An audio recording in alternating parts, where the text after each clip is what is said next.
ग्वालियर ही नहीं पूरे देश में जूता चप्पल पॉलिश एवं मरम्मत करने वाले मोची बंधुओं की ओर किसी ने सहानुभूतिपूर्वक विचार किया तो वो हैं श्यामराव पेंढारकर, चर्मपदत्राण उद्यमी विकास समिति के संस्थापक।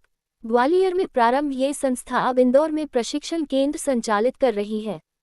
2001 में समाज के सबसे अपमानित मोची समाज जो आपके गंदे जूते चप्पल जिसे आप पहनते समय हाथ भी लग जाए तो हाथ धो लेते हैं, उन जूते चप्पलों को सहज ही अपने हाथों से साफ ही नहीं करते बल्कि उसे रिपेयर पॉलिश करके आपकी शान बढ़ाते हैं।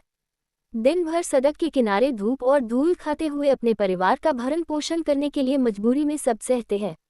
इस वर्ग को भी सम्मान और छांव में बैठकर रोजी रोटी कमाने का अधिकार होना चाहिए, ऐसा विचार करके गुमटी की योजना संस्था चर्मपदत्राण उद्यमी विकास समिति द्वारा बनाई गई थी। आज ग्वालियर के लगभग 80-85 मोची बंधु सम्मान के साथ गुमटियों में अपने परिवार का जीवन यापन कर रहे हैं। इन गुमटियों को स्थापित कराने के लिए लंबे समय आंदोलन भी करना पड़े। तत्कालीन मुख्यमंत्री कैलाश जोशी ने आश्वासन भी दिया और संघर्ष समाप्त हुआ। 2008 में नगर निगम ग्वालियर से नियमानुसार परिषद में प्रस्ताव पारित कर 6 बाई 4 फुट की 180 गुमटियां विभिन्न स्थानों पर चिन्हित कर स्वीकृति प्रदान की गई। सुसज्जित पहली गुमटी का जिला अंत्यावसायी सहकारी विकास समिति के अनुदान और बैकलोन से कमलाकांत कॉलेज के बाहर परसराम अहिरवार के लिए माननीय नरेंद्र सिंह तोमर एवं जिले के तत्कालीन नेतागण की उपस्थिति में उद्घाटन किया गया। आइए गुमटी के संचालक परसराम अहिरवार से बात करते हैं।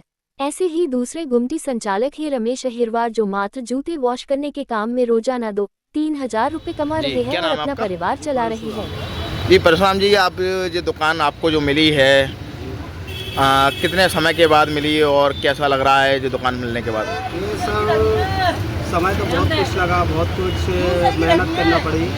इसका जो भी सहयोग या जो भी मेहनत जाती है हमारे अध्यक्ष जी हैं जो श्यामराव पेंढारकर जी हैं उनके द्वारा, क्योंकि हम लोग जो सड़क पर बैठते थे फुटपाथ पर सिर्फ रिपेयर का पुलिस का काम करते थे, रिपेयर का काम करते थे और काफ़ी सालों से शायद सन 2001 से प्याज जी के पास सामने फुटपाथ पर ही अपना जीवन यापन और अपने परिवार का जीवन यापन करते थे। इसके बाद हमारे जो अध्यक्ष जी हैं, पहले हमें मालूम नहीं था कौन है जी, आए तो आके उनने हमको अपने एक संस्था चलाई चर्मोद्योग संघ, चर्मोद्योग संघ के तहत उस पर कम से कम 6 साल, तकरीबन 6 साल से भी ज़्यादा भी लड़ाई लड़ी उनके संघ में। उनने जो भी किया हम लोगों के लिए वो किया कि शायद कोई नहीं कर सकता। हमारे लिए तो बाबा साहब के समान हुए हैं, जैसे वो कहते हैं सभी के मसीहा बाबा साहब, तो हम तो उनको भी मसीहा ही मानते हैं, बाबा साहब के समान मानते हैं और हमें बहुत हर्ष और बहुत गर्व है उनके ऊपर और बहुत बहुत मैं उनको धन्यवाद देता रहता हूँ और कहता हूँ। मैं तो जो भी सभी से कहता हूँ कि ऐसे लोगों की ज़रूरत है अपने भारत देश को आगे बढ़ाने के लिए और ऐसे लोग बहुत कम लोग होते हैं जो उनने इतनी मेहनत और इतनी लगन से कम 181 लोगों के तकरीबन दुकानें स्वीकृत करवाई।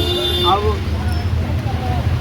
करवाने के बाद और जो आगे वो काम कर रहे हैं उसके लिए भी मैं कहता हूँ परमात्मा उनकी सदा आगे बढ़ने की हौसला बुलंद रखे। पहले एक छोटी सी गुमटी थी जिस पे धूप भी लगती थी, बरसात भी आती थी। नहीं, सड़क पर रहते थे, सड़क पर कोई गुमटी नहीं थी, सड़क पे ही खाली जो केआईजी कॉलेज है, केआईजी कॉलेज के सामने नेहरू पार्क की पट्टी है ना, वहाँ पे टाट पट्टी बिछा के हम लोग अपना जीवन। तो कैसा किस तरह का जीवन आपका चलता था, क्या परेशानी होती थी? परेशानी तो सर ठीक है, धूप है, गर्मी है, सारी चीज़ें झेलना पड़ती हैं। आते आते गर्मी के समय में तो पूरे पसीने पसीने हो जाते थे।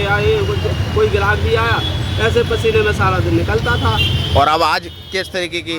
आज ये है कि दुकान भी है और कुछ नया भी काम कर रहे हैं और कुछ पुराना काम दोनों करते हैं, नया पुराना दोनों करते हैं। आज अच्छा लगता है, दुकान में पंखा भी है, बिजली की व्यवस्था है, सारी चीज़ों की व्यवस्था है। तो अब लगता है कि हाँ, इंसानियत के हिसाब से अब थोड़ा अच्छा लगता है। ठीक। क्या नाम है?